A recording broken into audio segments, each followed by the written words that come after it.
First और मैं हूं तनु भदौरिया।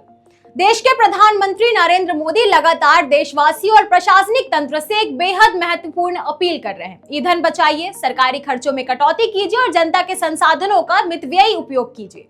देश भर में सादगी और ऊर्जा संरक्षण का संदेश दिया जा रहा है, लेकिन मध्य प्रदेश के मऊगंज जिले से जो तस्वीर सामने आई है वो प्रधानमंत्री की इस अपील पर एक बड़ा प्रशासनिक तमाचा है। सड़क पर दुर्घटनाएं रोकने के लिए ब्लैक स्पॉट का निरीक्षण करने निकले मऊगंज कलेक्टर के साथ एक या दो नहीं बल्कि पूरे 8 सरकारी वाहनों का भारी भरकम काफिला सड़कों पर दौड़ता दिखाई दिया। तस्वीरें सामने आने के बाद अब यह बड़ा सवाल उठ खड़ा हुआ है कि क्या कोई प्रशासनिक आवश्यकता थी या फिर अफसरों के लिए वीवीआईपी व्यवस्था। मऊगंज जिले में सड़क दुर्घटनाओं को रोकने और ब्लैक स्पॉट को चिन्हित करने के उद्देश्य से प्रशासनिक अमला जमीन पर उतरा था। मकसद तो बेहद नेक था, लेकिन निरीक्षण से ज्यादा चर्चा अब उस शाही काफिले की हो रही है जिसने सड़कों पर वीवीआईपी संस्कृति की याद दिला दी। इस निरीक्षण में एक दो नहीं बल्कि पूरे 8 सरकारी वाहनों का काफिला शामिल था। स्थानीय लोगों और प्रत्यक्षदर्शियों की माने तो कई वाहनों में अलग अलग विभागों के अधिकारी अकेले मौजूद थे, जबकि कुछ गाड़ियां तो लगभग खाली ही दौड़ रही थी। यही वजह है कि अब मऊगंज में सरकारी संसाधनों और जनता की गाढ़ी कमाई के पैसे के दुरुपयोग को लेकर गंभीर सवाल उठने लगे।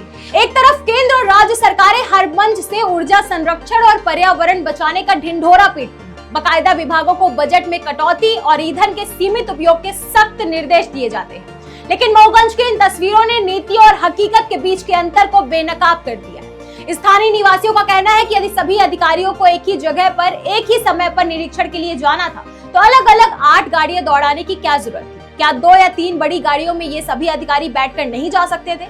अगर ऐसा होता तो सरकारी खजाने पर पड़ने वाला वित्तीय सूत्रों से मिली जानकारी के अनुसार मऊगंज जिले में कई आला अधिकारी आज भी प्रतिदिन जिला मुख्यालय पर रहने के बजाय पड़ोसी जिले रीवा से मऊगंज आना जाना करते हैं। रोजाना सैकड़ों किलोमीटर की यह सफर सरकारी वाहनों और सरकारी ईंधन के दम पर तय होता है।